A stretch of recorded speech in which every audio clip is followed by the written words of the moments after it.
Bem-vinda, bem-vindo. Novo episódio do podcast da Realisho. Hoje a convidada é Mari, cofundadora da Verdes Marias. Bom dia! Bom dia! Finalmente! Que bom. Fico muito feliz, obrigado por aceitar o convite. Você é a segunda pessoa mais famosa que tenho honra Segunda? Sim, a primeira quem é? Minha irmã. Exato. Foi muito bom conversar com a Clara também. Mari, quer contar um pouco da sua jornada para quem ainda não te conhece? Tá bom, olha pra cá. Bom, eu sou Mariana, do Verdes Marias. A Clara já veio aqui na Realisho e a gente faz uma brincadeira. Ela sempre faz uma brincadeira quando a gente tá se apresentando, que ela fala que eu já nasci querendo compensar o carbono do meu parto. Exato, ela falou. Porque eu sempre trabalhei com temas de impacto, sustentabilidade. Realmente já nasci gostando disso. Então, eu comecei quando tudo era mato, eu falei para os meus pais que eu queria trabalhar em ONGs, e aí eles falavam não, mas eu ignorei e fui trabalhei em várias organizações da sociedade civil. Aí fui morar um tempo fora, trabalhava lá também na ActionAid, que é uma ONG super legal. Trabalhei na Oxfam. Uau, legal. Mas onde morava? Na Austrália. Na Austrália, uau. Sim. Trabalhei também, fiquei umas semanas no Nepal, aí me organizei para trabalhar numa ONG de lá. Enfim, eu sempre gostei muito dessa coisa de poder contribuir de algum jeito para o planeta. E aí trabalhei no GIF, que é a Associação das Grandes Fundações e Institutos do Brasil. Então, assim, Fundação Telefônica, Instituto Natura, Fundação... Tem as das famílias, as das empresas e as independentes, que é tipo, sei lá, o SOS Aldeias Infantis, algumas dessas organizações maiores que fazem investimento social, que é colocar um valor ali para apoiar projetos, etc. Eu fiquei 7 anos lá como gerente de comunicação. Uau, bastante. Uhum. E Como eu se chama amava novamente? GIF, Grupo dos Institutos, Fundações e Empresas.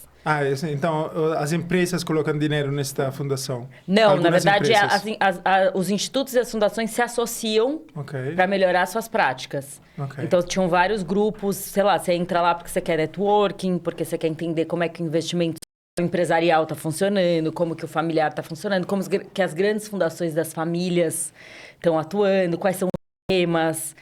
E eu lembro que naquela época que eu era gerente de comunicação, eu já gostava muito de agitar, movimentar as coisas. Aí muda site, faz rede social, faz cobertura de evento, que na época nem tinha, assim, no GIF. Levei delegação de brasileiro para evento de comunicação nos Estados Unidos, para a gente ver como é que as fundações e os institutos se comunicavam. Porque eu sempre tive um incômodo, que para mim, os temas mais importantes são os que pior se comunicam.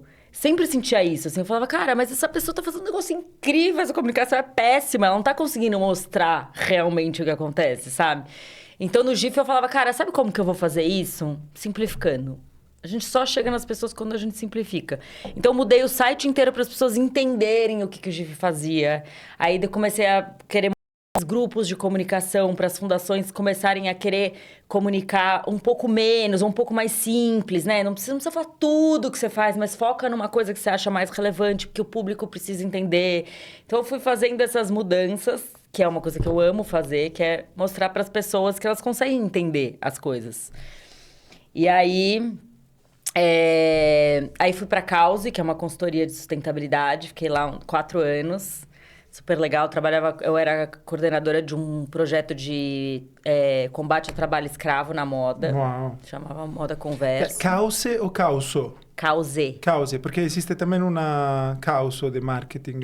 Okay. Não, essa era Cause. De sustentabilidade, ela é bem famosa. Assim, uma consultoria bem grande. E aí, nesse meio tempo, eu tive os meus filhos. E aí, eu sempre falo que eu fiquei um dia horrorizada com a cestinha, o cestinho de fraldas da Manu, que, tipo, tinham 8 fraldas em um dia. Nossa. E aí eu falei, cara, não é possível. Isso não deve ter alguma solução. E naquela época, imagina, isso faz 9 anos. Eu lembro que eu busquei ali na internet e tal, e aí descobri que existia a fralda de pano. Não conhecia ninguém que usava, absolutamente ninguém. Não tinha nenhuma amiga, não tinha nada, mas eu falava, bom, então vou ser eu, a pessoa que vai desbravar. Fui lá, comprei as fraldinhas, entendi como usava. E daí eu fiz uma lousinha, assim, do lado do lugar onde eu trocava a fralda, que cada vez que eu... Pra me motivar, porque dá um trabalho. Aí eu falava, cada vez que eu não jogo uma fralda no meio ambiente, eu marco. Pra eu saber quantas eu tô deixando de jogar fora. Legal. E aí foi super legal, porque daí eu tinha, sei lá, minha mãe, tinha outras pessoas que me ajudavam, né? A pessoa que trabalhava lá em casa também. E elas se empolgaram também, entendendo que aquilo não era tipo, estou trocando a fralda da minha filha e escolhi a fraldinha de pano porque ela é bonitinha, porque ela é linda. Mas porque tinha uma função ali, eu tô deixando de jogar uma fralda fora. E daí tem todo um processo, André, porque quando você descobre que você tem a fralda de pano reutilizável, você descobre que você não precisa usar todos os cremes de bebê que te falam. Aí você descobre... Você começa a puxar, você descobre que você pode simplificar e baratear muito a sua vida quando você quer ser mais sustentável. Então, é um portal, né? Um portal. Foi um portal. A Manu foi um portal, minha filha. E aí, bom, eu usei com ela e eu usei com o Lucas. E aí, assim... mas você usava todos os dias? Eu usava todos os dias. No começo, eu era muito rigorosa comigo mesma. Mas quando eu tava exausta, quando eu ia viajar, quando eu não dava, quando eu tava pra morrer, eu usava a fralda descartável e tava tudo bem, entendeu? Então, eu acho que eu entendi também que o equilíbrio na sustentabilidade era muito importante. Senão, você desiste. Quando você se esforça demais, a corda rompe. Como os veganos que depois... Largam o veganismo e comem carne alucinadamente. Exato. Então, por isso, assim, vamos fazendo. Se você for tirando aos poucos... E foi muito legal, porque, primeiro, que as pessoas nem conheciam, passaram a conhecer. Minha filha tinha 0 assadura, a fraldinha era linda. Assadura, o que significa? Quando a criança fica toda machucada, assim, assada. Eu não passava creme, não passava nada, porque quando a criança tá seca... Você percebe que a fralda descartável, você tem que passar a pomada, aí você passa a pomada pra criança não ficar assada, porque ela fica porque é de plástico, né, basicamente? É de plástico, ela fica muitas horas. Então, assim, tem todo um sistema que você se desfaz quando você entende que a criança com uma fralda de pano tá sequinha, não precisa de mais nada.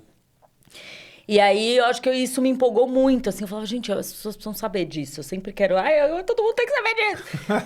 E aí, eu fiz a lousinha, e aí, depois do Lucas e da Manu, foram 2 filhos usando fralda de pano, eu deixei de jogar fora 4.000 fraldas. Uau!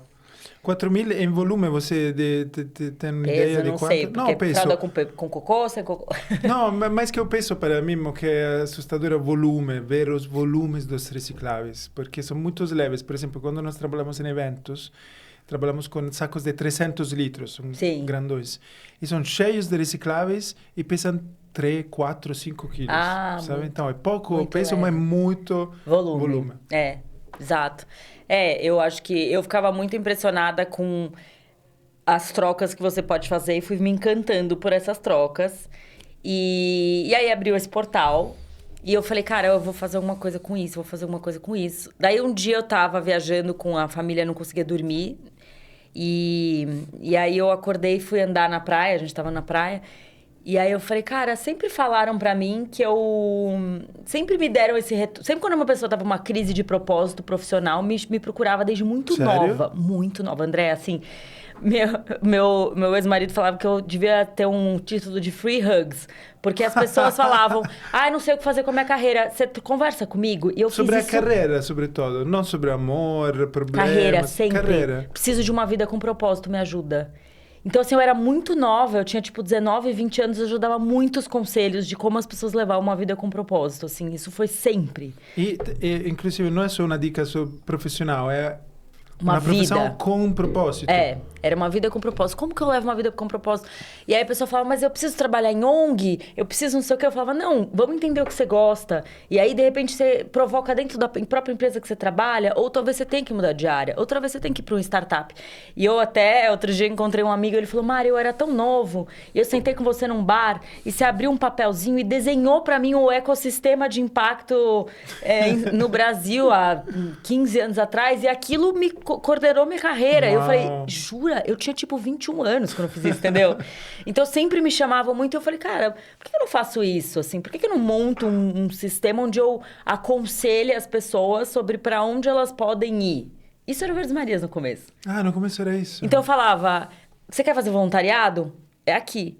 Você quer não sei o quê? É aqui. Você quer ir na lojinha que vende tudo sustentável? Vai aqui.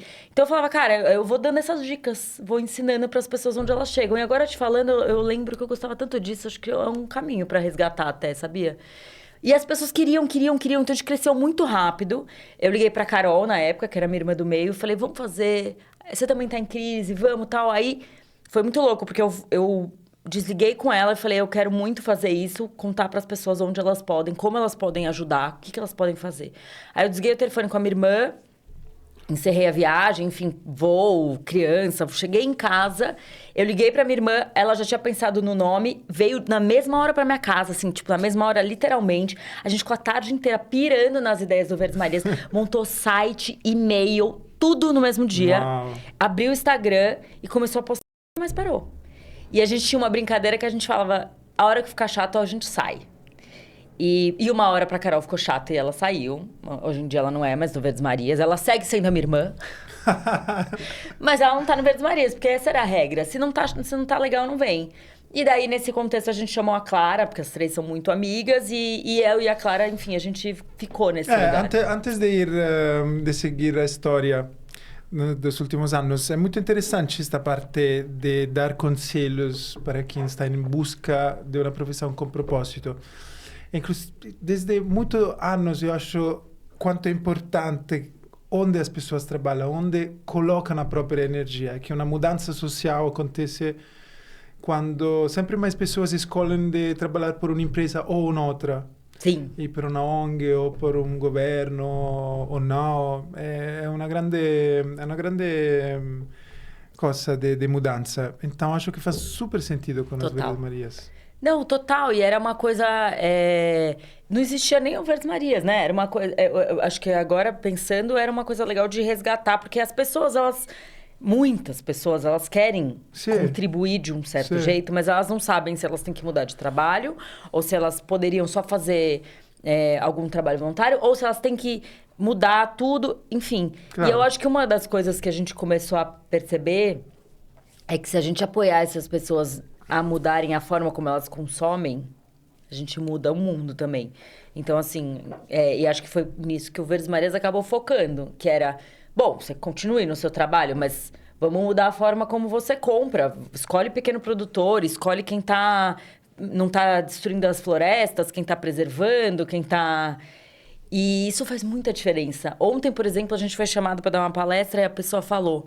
Aqui na minha empresa, uma empresa enorme, e é autorizado que a pessoa, os deliveries, né, de marcas, você possa tirar as coisas que você compra online, você pode retirar na própria empresa. Ela falou, cara, eu não sei mais o que fazer, eu quero chamar vocês para virem palestrar aqui, porque as pessoas compram Shopee, como é que chama aquela outra? Shein. E mesmo o Mercado Livre, alucinadamente, ela falou, tem gente que vem retirar as suas compras absolutamente todos os dias. Então, assim, acho que a internet colocou a gente numa alucinação de que a gente pode ter tudo e que a gente precisa ter tudo. Em poucos minutos, né? Em poucos minutos que tá todo mundo doente. Então, tem uma coisa de você falar, amiguinha, deixa eu te falar, consumo não traz felicidade? Eu tenho os dados, deixa eu te mostrar, entendeu? Então, assim, de algum jeito, buscar resgatar as pessoas desse lugar perdido que elas estão do mundo online. O mundo online alucinou as pessoas. E é no mundo online que as Verdes Marias comunicam, né? No mundo online. Porque é onde tem as pessoas que precisam estar. Eu quero estar no offline também. A gente tem buscado coisas, mas no mundo online a gente tá, né? Pra quem não conhece as Verdes Marias. A gente tá no TikTok, a gente tá com 700 mil seguidores no TikTok. E estamos crescendo bastante. Acho que a gente chegou no TikTok com um olhar de como é que a gente poderia... comunicar para aquele público dali, que a gente achava que era só crianças, né? Infelizmente, mas elas estão ali. Mas também a gente descobriu que dava para estar no TikTok sem fazer dancinha, sem fazer nada, com conteúdo de qualidade. E o TikTok tá olhando para isso. Ele quer sustentabilidade, ele quer cientistas, ele quer quem tá fazendo receita de comida saudável. Então, o algoritmo entrega muito ali quem tá colocando o propósito à disposição da rede. Legal. Então, isso funcionou muito. E aí, o TikTok, a gente tem uma parceria com o TikTok e a ONU. Então, a gente é Agentes do Verificado, que é uma rede da ONU de influenciadoras que combatem fake news de mudanças climáticas. Então, a gente consegue também ter acesso aos cientistas, aos grandes pensadores da rede da ONU para melhorar o nosso conteúdo. E o ano passado a gente ganhou o TikTok Awards. Parabéns. Então, foi super legal. A Clara tava lá, gente. Ela conhecia todo mundo do TikTok. Olha fulano, olha esse fulano! E ela tava ali. E eu e a Carol boiando, assim. Sim. Porque eu vivo pouco no TikTok. Então, eu não conheço tantos influenciadores. Mas é um mundo gigantesco. Gigantesco, André. Você não tem ideia, assim. Só a premiação do TikTok é um negócio enorme. Com influenciadores que têm, tipo, milhões e milhões de seguidores, entendeu? Então, é um mundo paralelo mesmo, assim. Então, a gente tá no TikTok, a gente tá no Instagram, a gente tem um podcast que tá paradinho, mas que uma hora a gente retoma, que chama Micro Revoluções. A gente tem um podcast para criança lindo, que chama Contos da Capivara, que tem chegado muito nas escolas, os professores estão pedindo novas temporadas, vai ter. A gente tá só correndo atrás do PROAC para dar tudo certo, mas já vai dar. E a gente tem uma newsletter, enfim, a gente tá do pequenininho para sempre. O nosso negócio é comunicar, simplificar a linguagem. E a gente dá palestra. Tem curso de sustentabilidade, tem mais de 70 aulas online, que a pessoa, desde como garimpar num brechó, como compostar com realixo, um módulo inteiro de realixo. Que bom, muitas coisas, Muitas coisas. Para quem não sabe, como é a forma de monetizar, de viver economicamente para um influencer? Acho que tem gente que vive só do Instagram, né? Do publi, assim, da propaganda e tal. Mas não é o nosso caso. A gente tem vários negócios que correm juntos. Por quê? Acho que por vários motivos. Um deles é porque a gente não é o que a gente mais ama fazer, divulgar, fazer marketing, né? Okay. Tipo, publi não Publicidade. A gente gosta, acho importante, mas eu amo mais as marcas pequenininhas do que as grandes. As marcas pequenininhas sempre vão ter menos orçamento. Então, e a gente sempre acaba falando, se você não tem orçamento, a gente faz de graça, porque a gente quer que sua marca sobreviva. Então, a gente fica muito nesse lugar. Mas, assim, a gente tem o publi, a gente tem muita palestra. Palestra é o nosso principal, assim, acho que é o carro-chefe, assim. A gente dá muita palestra. E nas escolas? Escolas e muitas empresas. Empresas. Sim, sei lá, acho que porque eu tenho uma paixão de estar com as pessoas presencialmente. Então, tem muita palestra online, mas eu sempre falo, você não quer que eu vá? Eu vou, deixa eu ir, sabe? Então, para poder ver as pessoas, falar com as pessoas, no final a pessoa vem, conversa, abraça, tem todo um toque. E palestra é muito importante porque é um lugar onde as pessoas caem totalmente de paraquedas. A gente tem uma brincadeira que a gente pergunta como as pessoas estão chegando, né? Na hora que começa a palestra, com uma escalinha da minhoca. E aí tem uma das minhocas que ela tá assim, meio morta, meio viva. E tá escrito, me obrigaram a vir.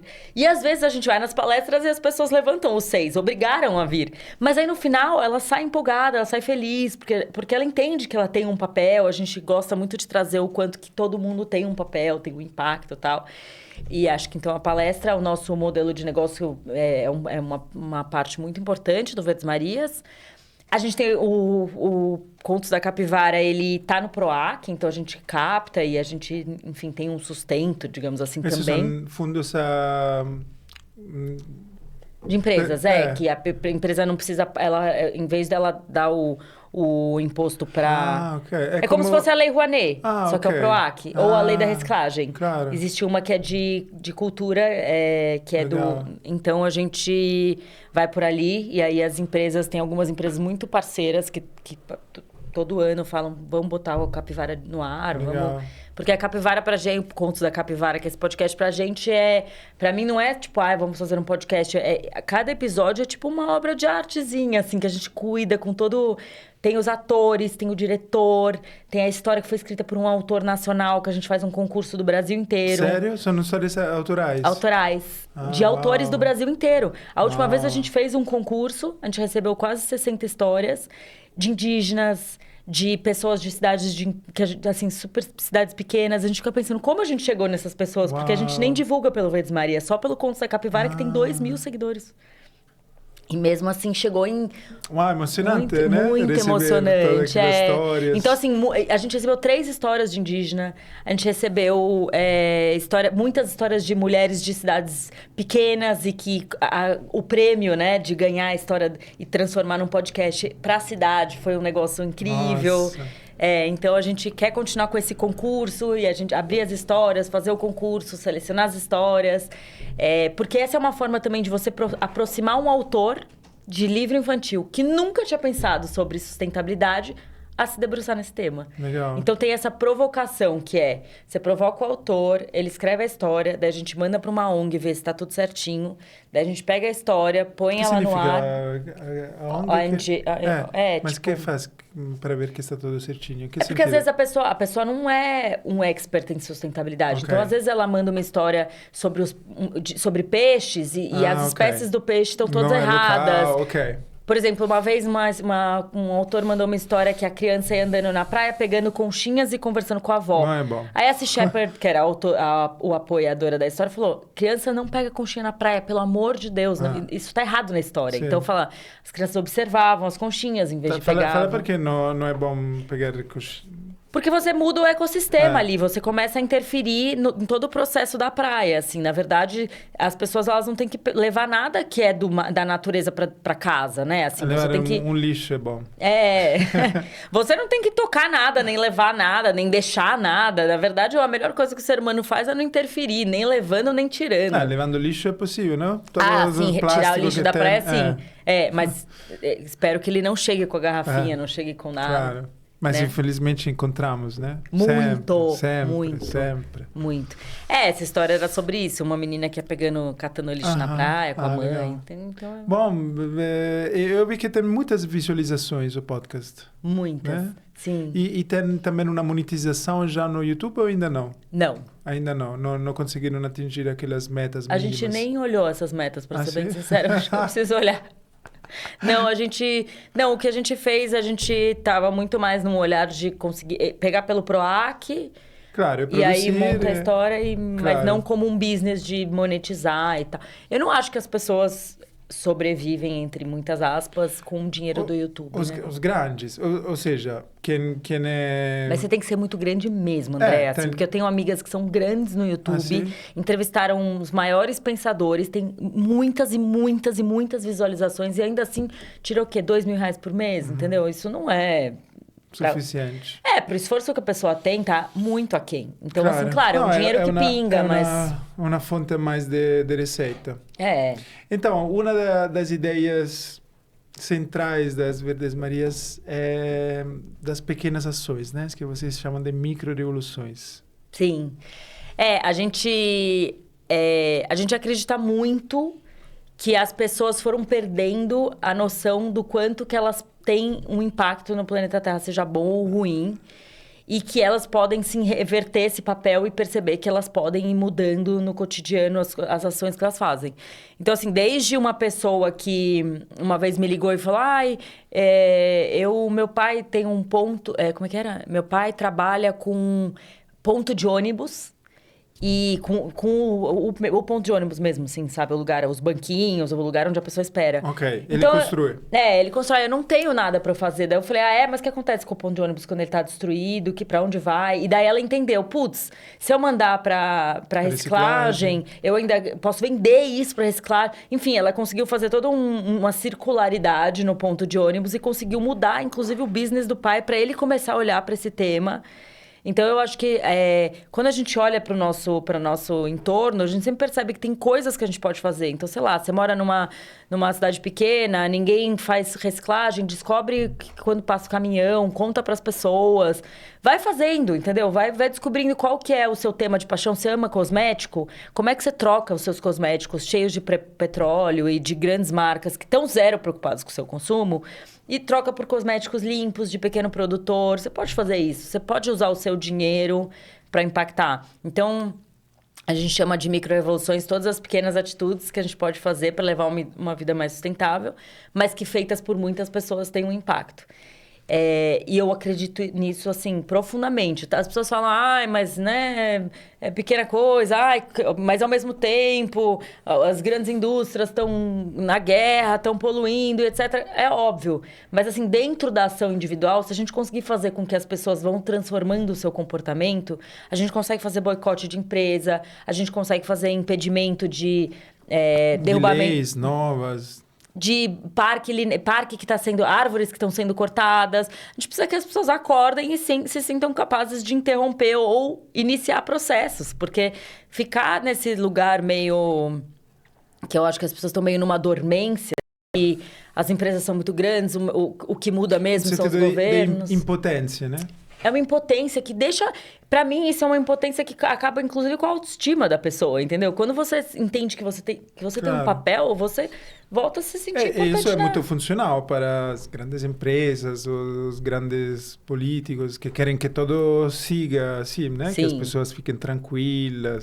Que ninguém se revolte, que ninguém se levante, que ninguém se sinta capaz. Funcional. Muito funcional. Não, é Também claro a escala 6x1 é funcional, ou seja, não tem tempo para fazer outras coisas, porque trabalha 6 dias por semana, exausto, porque demora 3, 4 horas para ir e voltar do trabalho. Então, é sobrevivência e não cuidar de nada mais. Sim. Então, eu acho que as pessoas... Acho que, assim, cada um sabe o tamanho da sua micro-revolução, né? Então, assim, tem gente que a micro-revolução é transformar um virar terreno vegano. vazio. Vegano. Porque é uma grande revolução, né? Ou ela é minúscula, porque uma pessoa virar vegana, mas ao mesmo tempo ela é enorme para aquele ecossistema, né? Para tudo que ela vai provocar. Tem gente que, sei lá, planta não sei quantos mil árvores. Aquele senhor aqui em São Paulo que fez aquela na Zona Leste, né? Sim, circuito, como é que chama? Esqueci. Horizontal. Corrente verde. Corrente, sim, incrível. Inclusive, esse é meu sonho, André. Você quer fazer um projeto comigo? Vamos plantar árvores. Nossa, pra mim, assim, eu não consigo falar não pra nenhum plantio. Me chamam pra um plantio, não sei onde, não sei que hora, 7 da manhã, do outro lado da cidade eu vou. Eu acho que eu me motivo muito, assim. Eu sinto que se as pessoas pararem um pouco pra plantar, tocar terra... maravilhoso. Parar o que está fazendo. Você não consegue usar celular e plantar ao mesmo tempo. Você tem que entregar tudo de si ali, porque senão aquele negócio não vai nascer. A gente precisa de...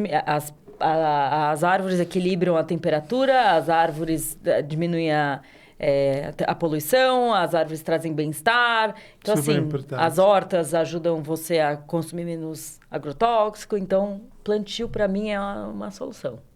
Muito importante. Mas um foco inicial das Verdes Marias foram os resíduos, né? Sim. O lixo, por quê? Porque eu não sei. Mas aquela cena que você falou com a Manu, sua filha. Sim, eu acho que sabe por quê? Eu acho que eu gosto de entender comportamento humano das pessoas. E eu acho que... Um dia um amigo meu estava conversando comigo, ele falou, Mari, você é apaixonada por lixo, eu preciso te dizer que eu acho esse assunto muito chato. Aí eu respondi pra ele, sabe por que você acha chato? Porque você tá achando que lixo é sujeira. Você não entendeu que lixo é consumo. Você não entendeu que, assim, a gente tá aqui com uma garrafinha de água. A hora que você dá o último gole de uma garrafinha de água, que é valiosa, ela passa de, sei lá, ter valor para 0 valor. Eu acho isso fantástico, assim. Eu acho incrível como a gente atribui e tira valor das coisas. Bom, eu fiz marketing, né? Então, você atribui valor a uma coisa que às vezes não tem valor e tira o valor numa velocidade muito rápida por meio das palavras, por meio da propaganda. Então, eu comecei a sentir meu amor pelo lixo. É muito mais sobre mostrar para as pessoas o que elas estão consumindo precisa ser olhado. Então, assim, a gente sempre, quando a gente está dando palestra, a gente mostra uma foto de um fotógrafo que chama Greg Siegel, que ele fotografou por uma semana o lixo das pessoas. Elas juntaram o lixo, elas deitam no chão e ele faz essa foto. Na caça, né? Você sabe se a pessoa comeu muito ultraprocessado ou não, se a pessoa comeu fruta ou não, se a pessoa pintou a casa, se a pessoa mandou coisa pelo correio, se a pessoa recebeu presente, se a pessoa transou, se a pessoa... Você sabe tudo. Inclusive, fazendo investigadores vão lá no lixo das pessoas para encontrar indícios, provas. Então, assim, o lixo, na verdade, não é uma coisa feia, suja, que você não fala nesse assunto. É que o jeito que as indústrias e que o mercado e que... É muito cômodo você colocar tudo num saco preto e não falar mais nesse assunto. Mas a hora que a gente começar a olhar para o lixo, inclusive parar de dar esse nome de lixo e começar a olhar para o saco de resíduos e falar, cara, isso aqui tem valor, isso aqui não tem, isso aqui eu podia ter evitado, isso aqui é compostável. Começar a organizar um pouco a sua bagunça, eu acho que você muda completamente. Você fala, eu sempre falo, cara, se você só come porcaria, se você só come ultraprocessado, você não pode nem compostar o que você come. Se nem as minhocas querem o que você está comendo, significa que você não está comendo nenhuma comida. Então, assim, quando você olha para o seu lixo de alimentos, você tem uma aula de nutrição ali. Porque você fala, cara, tá tudo errado ou tá tudo certo? Isso foi uma surpresa em receber as avaliações no Google dos nossos clientes, ou feedback. Entender quantos clientes falaram, desde quando tenho o baldinho em casa, eu tenho mais consciência de como estou comendo, e também, com a consciência, estou comendo melhor. É isso. Que para mim foi uma grande surpresa. Mas faz sentido, porque se uma semana eu não coloco nada no baldinho de fruta, de cascas, de fruta, de verdura... Se você não tem nada para ofertar para a natureza do que você consumiu a semana inteira, é porque você tá com um olhar muito torto. A que não ser comida cozida, né? Ou seja, não jogar fora a comida que já foi preparada e não foi consumida, que é um grande problema do mundo, né? Preparar demasiada comida, jogar fora comida boa. Um terço do alimento é descartado, né? Que seria bom. Inclusive, a maioria do desperdício de alimento é nas casas das pessoas. Não é no restaurante, não é no mercado, não é no campo, é nas casas das pessoas. Ah, jura? Sim, 40% do desperdício de alimento é nas casas das pessoas. Nas geladeiras, porque compram e não consumem. Nossa, que loucura. Né? Então, é super importante uma educação a fazer a compra. Que é conectado também com o que você falou do delivery o tempo inteiro, das compras. Então, vamos no mercado e compramos. Um outro dado do mercado, as pessoas vão no mercado com uma lista que seja escrita ou mental e saem do mercado com o dobro dos produtos que eles colocaram na lista. Nossa Senhora. Porque é um parque de diversão o mercado, né? Para um adulto. Toda a comida, todos os produtos. Então, tem muita educação a ser feita. Porque o marketing funciona muito bem, né? Também com as crianças, né? Que vão lá. Ontem até a gente no Instagram eu comentei o quanto que todas as comidas ultraprocessadas ou comidas industrializadas, né? Sem julgar a comida industrializada, todo mundo come, é normal. O ponto é o volume que a gente está comendo, né? A quantidade, né? Elas têm muito marketing. E aí eu falo, cara, quem vai fazer o marketing da pobre cenourinha, do alface, entendeu? As comidas da horta estão precisando muito de marketing, mas Verdade. muito, porque... Muito. A maçã da Mônica, né? Tipo, tudo que você põe um personagem, vende mais. Então, assim, acho que de repente a gente precisa pensar como é que a gente faz para fazer com que as pessoas vejam como fantástico, incrível, maravilhoso, saboroso, sexy, tudo que for necessário, uma maçã, um alface, sabe? Porque, no fundo, elas vão lá, daí elas veem aquela embalagem linda de um alimento que nem é alimento, né? Eu acho que comida ultraprocessada, né? Barrinha de cereal matinal, nada disso tinha que ser chamado de comida. Com uma estampa maravilhosa, e acabam comprando em vez de comprar uma comida que pode ser compostada. Pode ser um tema de um episódio do podcast, né? Do Capivara. Pode. Toda essa parte da alimentação. Por exemplo, eu como criança amava fruta. E ainda também. amo fruta. Fizemos uma brincadeira em família. Falei, qual seria a última comida que quer comer se está lá antes de morrer? E pode escolher. Tem que falar lasanha, cannelloni, uma massa, uma milanesa. Eu falei fruta. E a coisa difícil seria escolher qual fruta. Porque amo tanta fruta que escolher uma seria muito complexo. Fruta, mas isso vem da verduras. sua casa, né? Assim, provavelmente Sim, te foi trazido. Na hora que você pega uma fruta madura, que tá super gostosa, Nossa. a criança... se você oferta isso pra criança, a criança pira. Meus filhos, eles amam fruta também. Porque ficar em frente de uma árvore de fruta madura, cheio de frutas, é uma coisa... Mágica. Nossa, incrível. A fruta é incrível. E é comida pouco. Né? Eu amo um cientista que chama Marcelo Gleiser, sabe quem é? Não. Eu sou super fã, assim, sigo absolutamente tudo que ele fala, tudo que ele faz. E ele fala muito sobre o quanto que a gente precisa trazer um novo olhar de encantamento de volta para a Terra. Porque a gente começou a se encantar, sei lá, de quer ir para Marte, a gente acha tudo meio dado, né? Assim, a gente começou a... Tipo, os deuses moram todos fora, né? Sei lá, tá no céu.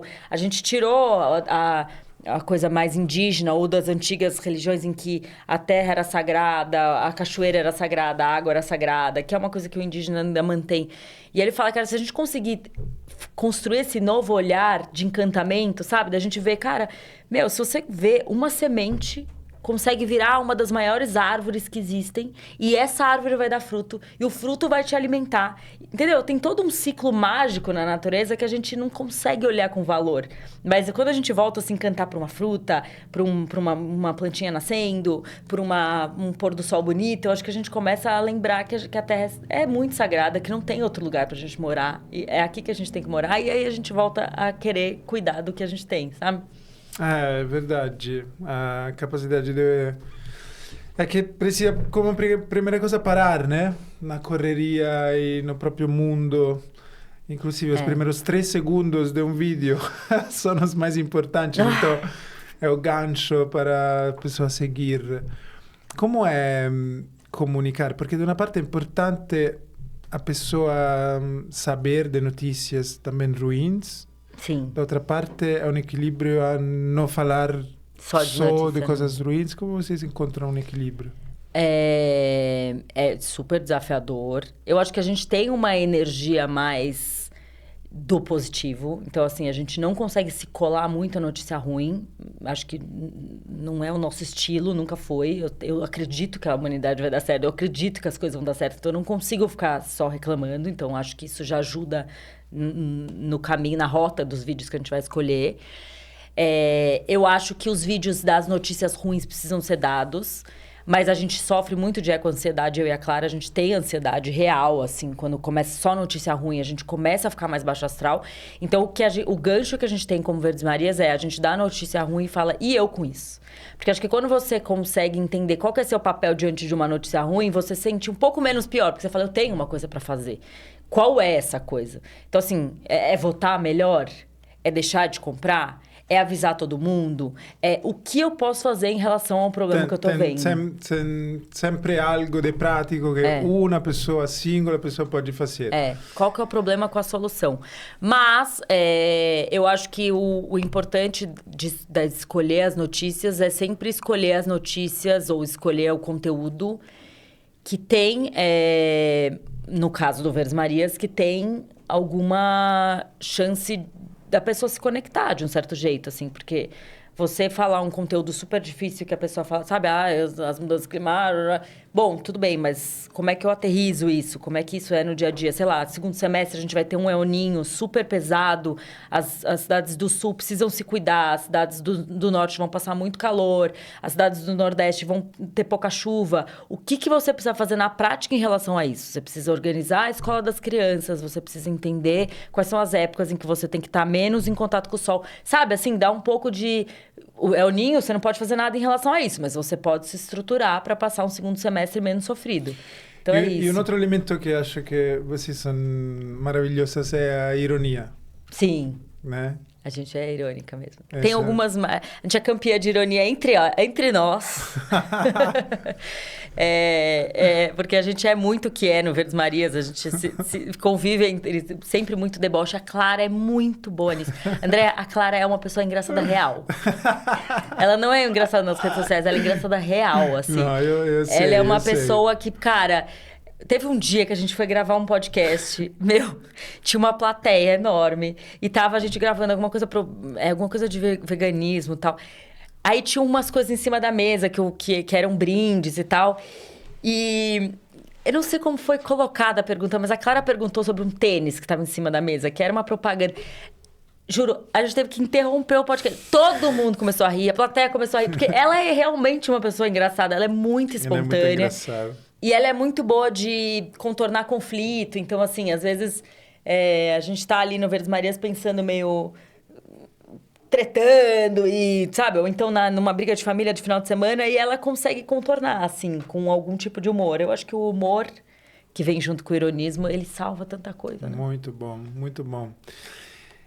E nessa jornada, você perdeu muitos amigos que te falaram, chata demais, não quero mais falar disso? Ou você consegue, de fato, uma janta com amigos não falar desses temas e... Eu acho que não perdi amigos. Eu acho que eu equilibro. Eu acho que os amigos se cobram mais do que eu quando eles me encontram. Entendeu? Uma vez eu cheguei na casa de uma amiga pra jantar e daí ela falou assim: ai, Mari, não deu tempo de eu trocar minha bucha vegetal. Aí eu falei: Ana, eu só vim jantar, eu não vim ver eu fazer inspeção na sua cozinha, entendeu? Então eu acho que as pessoas se cobram. Aí teve uma outra vez, minha amiga falou que eu tenho que fazer um livro só dessas histórias de quantas pessoas se cobram em relação a mim. Eu fui levar a Manu numa festa de criança. Tava chegando na festa, veio o pai correndo lá do fundo, André. Ele veio chegando, ele falou assim: eu falei pra ela não botar a bexiga que você vinha. Aí eu falei: mas eu só trouxe minha filha, eu não vim inspecionar se a festa tá sustentável. Tá tudo bem, entendeu? Eu acho que cada um faz o que consegue, etc. Eu tô aqui pra dar o conteúdo, mas não pra cobrar, sabe? Então eu acho que as pessoas acabam se cobrando. Mas, no fundo, assim, eu falo, cara, eu não sei o quanto que as pessoas mudam realmente, assim. Então, faz o que você quiser. Tem uma época que a gente chegava na praia das meninas, ai, Mari, ninguém tá afim de tomar cerveja na lata, a gente queria tomar long neck. Você vai criticar? Eu falei, gente...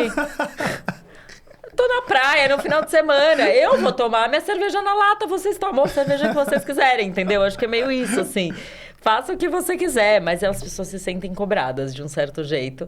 E aí eu tento mostrar pra elas que eu não tô ali com esse papel, né? Mas eu vou reparar. Não esquecer nada. E já pensou em fazer política ativa? Se candidatar, entrar em um partido? Não. Nunca pensei, eu acho que eu acho que eu tenho que ter muito estômago. Acho que nas redes sociais já tem que ter muito estômago, a gente toma muita porrada. Muita porrada. No começo a gente sofria muito, hoje em dia a gente dá bastante risada dos haters, mas isso é uma coisa de muita maturidade, são 9 anos produzindo conteúdo. Porque chega tudo, assim, eles xingam você, eles xingam sua mãe, eles xingam sua família, eles xingam o jeito que você pensa, eles xingam porque você é mulher, eles xingam porque você tá falando de mudar a cara, assim, dá pra ser xingada pra sempre. Então, eu acho que, assim, eu admiro muito, mas o que eu tenho feito nos últimos anos, tenho muitas amigas que trabalham com política, que são candidatas, que estão ali no... Marina Elu, Marina Bragante, são amigas que eu amo, que eu admiro. São amigas suas Amigas. Ah. Então, o que eu faço é apoiá-las no máximo que eu... Então, assim, e não é apoio mais ou menos, é apoio ativo, assim. Então, sei lá, eu achava que uma candidata X... mesmo a Cláudia Visoni que se candidatou, eu achava que pessoas que eu apoio, eu tinha que fazer uma coisa além das redes sociais. Então, assim, não só fiz trocentos posts, como fiz uma coisa que todo mundo pode fazer, que não precisa ser influenciadora. Eu peguei o telefone e eu liguei pra minha família inteira, oferecendo quem eram os candidatos que eu acreditava. Ligando. Porque às vezes as pessoas, elas votariam, elas só não sabem quem votar. Claro. Liguei, Andréa, peguei o telefone, eu liguei pra todas as minhas amigas, eu liguei pra todos os meus familiares, eu liguei... Na época, assim, as pessoas falavam, Mari, você ajudou, assim, claro. real. Mas eu falava, assim cara... que você faz uma campanha eleitoral bem feita. E todas as pessoas podem fazer isso.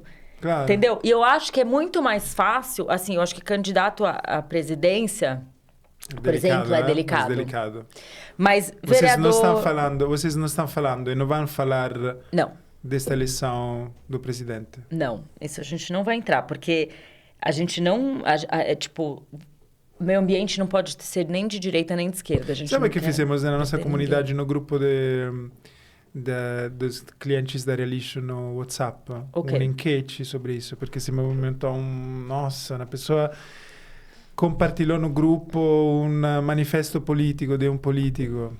Virou a maior bagunça, pessoas falando, aqui não se fala de política, que é uma regra, porque entre as regras do grupo que temos é de não falar de política, só quando são assuntos de políticas conectados com o meio ambiente. Essa é a nossa regra. Aquela pessoa compartilha uma coisa, bagunça, pessoas saindo, pessoas começando a brigar. Fizemos novamente um enquete perguntando qual era a regra e a maioria das pessoas falou que queria falar de assunto político só de meio ambiente.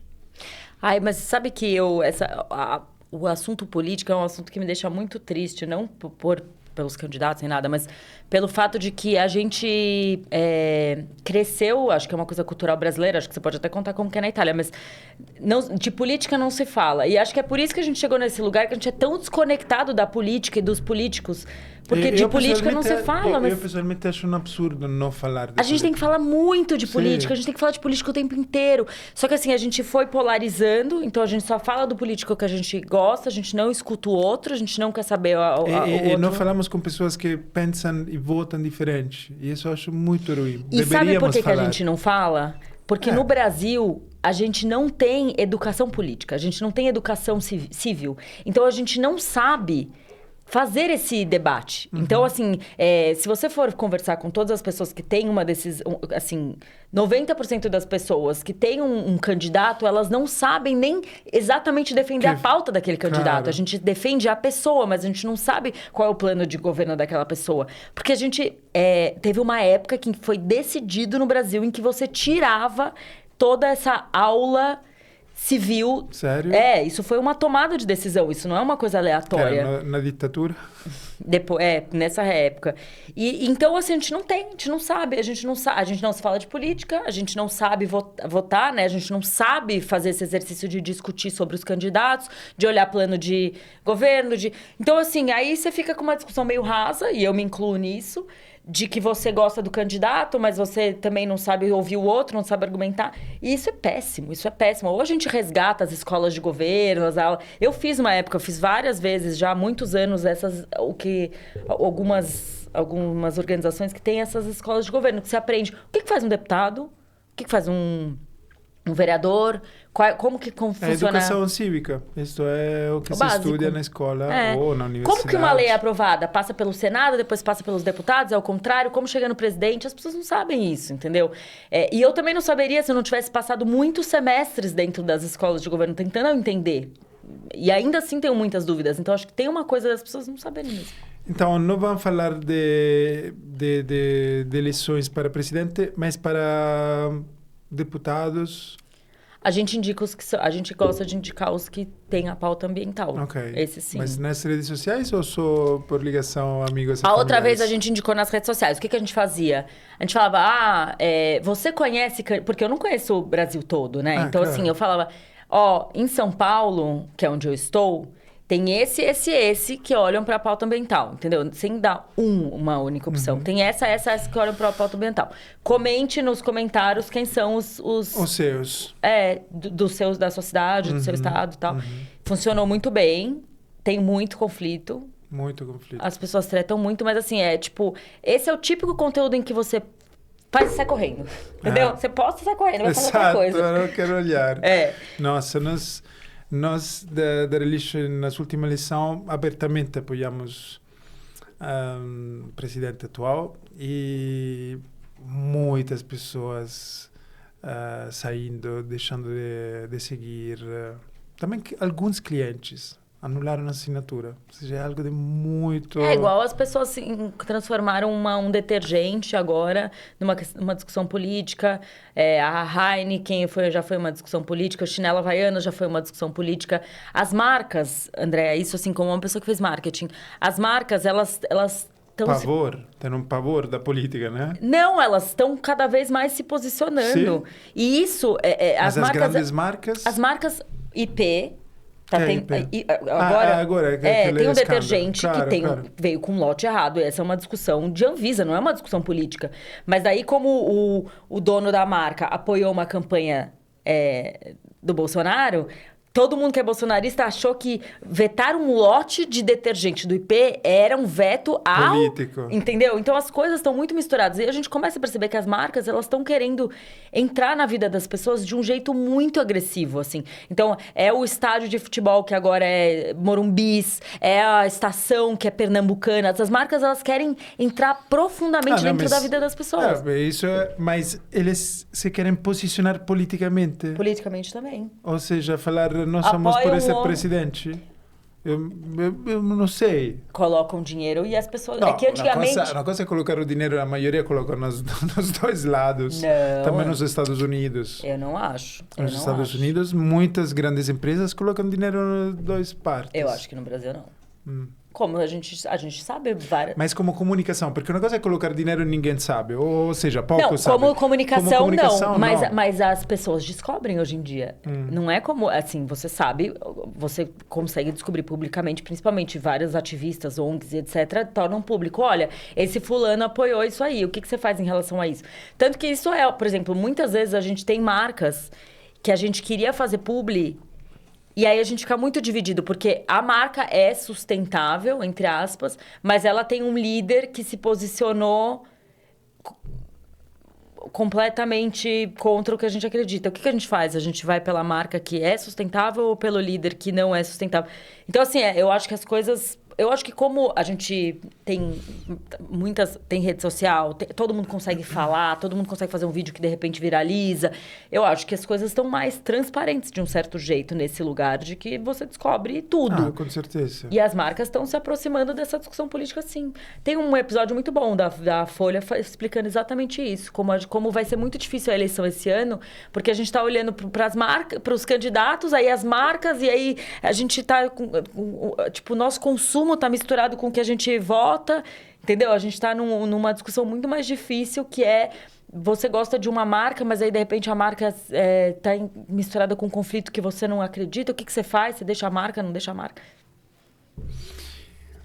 E a vida do político não é fácil, né? Você é em contato com a Marina Braganti depois da eleição. Sim. Não é fácil ser político, né? Ah, eu acho que tem alguns... eu acho que tem umas pessoas bem apaixonadas que... Não é fácil ser político, mas não é fácil ser influenciador, não é fácil... Entendeu? Eu acho que tem várias... Eu acho que depende muito da forma como você leva. Porque o povo acha que os políticos é só dinheiro, só coisas fáceis. Mas, na minha visão, é muitíssimo trabalho. Muito trabalho. Como muitas horas de atividade. Sim. É muita pressão, é muitos conflitos interiores. É que eu acho que tem gente exterior. que nasceu para isso, Claro, André, e claro. leva de outro jeito, assim. Então, eu acho que, como todas as outras áreas, acho que não tem nenhum... Assim, eu acho que você pode achar que seu trabalho é sempre ou muito difícil ou muito fácil. Ok. Então, eu acho que, assim, as que eu conheço mais de perto, assim, as pessoas que estão... São pessoas muito apaixonadas, que estão muito felizes onde estão. E eu acho que isso é um estilo de vida mesmo. Ou você reclama, ou você não reclama, sabe? Assim, eu acho que isso em todos os lugares. Acho que quando você está na política, quando você está dentro de uma empresa de qualquer coisa. Então, eu sinto muito essa energia de pessoas muito apaixonadas que, de repente, estão num lugar onde elas podem realmente fazer mais diferença do que elas estavam fazendo fora, sabe? E eu acho isso fantástico, assim. Eu fico muito apaixonada pelas pessoas que são apaixonadas pelo que fazem, sabe? Eu acho que elas são ímãs, Sim, é muito bom. E, voltando ao assunto inicial, imagina se essas pessoas apaixonadas, porque não todo mundo é apaixonado do trabalho que faz, não, né? Quase ninguém. Não. Imagina se essas pessoas apaixonadas pudessem trabalhar por algo que vai na direção deste mundo que queremos Nossa, criar. Daí é uma catarse, eu acho. Seria que muito bom. Pode pensar em voltar a fazer um pouco disso, né? De ajudar pessoas a encontrar. Porque eu estou observando que tem muitos profissionais que entram em contato conosco falando quero mudar de empresa, de setor, porque sinto falta de um propósito. Quero trabalhar por um propósito. Sinto muito isso. Não sei se me falam para trabalhar conosco, para ter uma motivação. Fala para tomar um café comigo. Mas acho... Sinto este movimento. Assim como se fala sempre mais de sustentabilidade. Não era assim quando vocês começaram, né? Não era.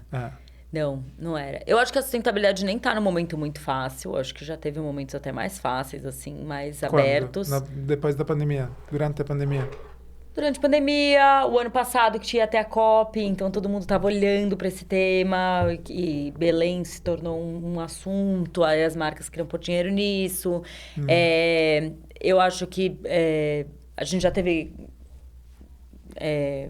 cenários políticos mais fáceis, então assim, as ONGs internacionais que estão no Brasil estão sofrendo demais com muitos vetos, acho que o Trump também confunde muitos papéis, então acho que já tiveram muitos momentos, acho que as pessoas já foram mais acreditadas no SG, entendeu? O SG deu uma baixa. Sim, Mas sim, super. Mas eu acho que eu tenho uma política de que a vida são ondas, elas sempre foram ondas, e a gente aprende isso na Vipassana, né? Eu fiz aquela meditação de 10 dias, do silêncio, maravilhosa, Conseguiu? Transformadora, assim, fiz há 15 anos atrás, E uma coisa que você aprende lá é que a vida é imperfeição, né? Você vai andando sempre são essas ondas. Então, sim, vai ter momentos de muita euforia, momentos de muita tristeza. O que você tem que conseguir é se manter fiel àquilo que você acredita, né? Então, assim... Você não é as ondas, né? Então, você tem que tentar não ser as ondas, porque as pessoas, elas claro. largam tudo quando tá bem, quando tá ruim. Eu acho que Mas se você... é uma base da meditação conseguir se observar sem se identificar. Não, e acho que você ter o seu propósito claro e você só vai, assim. Eu trabalho com educação ambiental desde que eu sou uma pessoa com impacto, desde que eu nasci, assim. Então, mas agora tá na moda, não tá na moda. Não é uma questão pra mim. É isso que eu vim fazer aqui e é isso que eu vou fazer. E eu vou ser velhinha.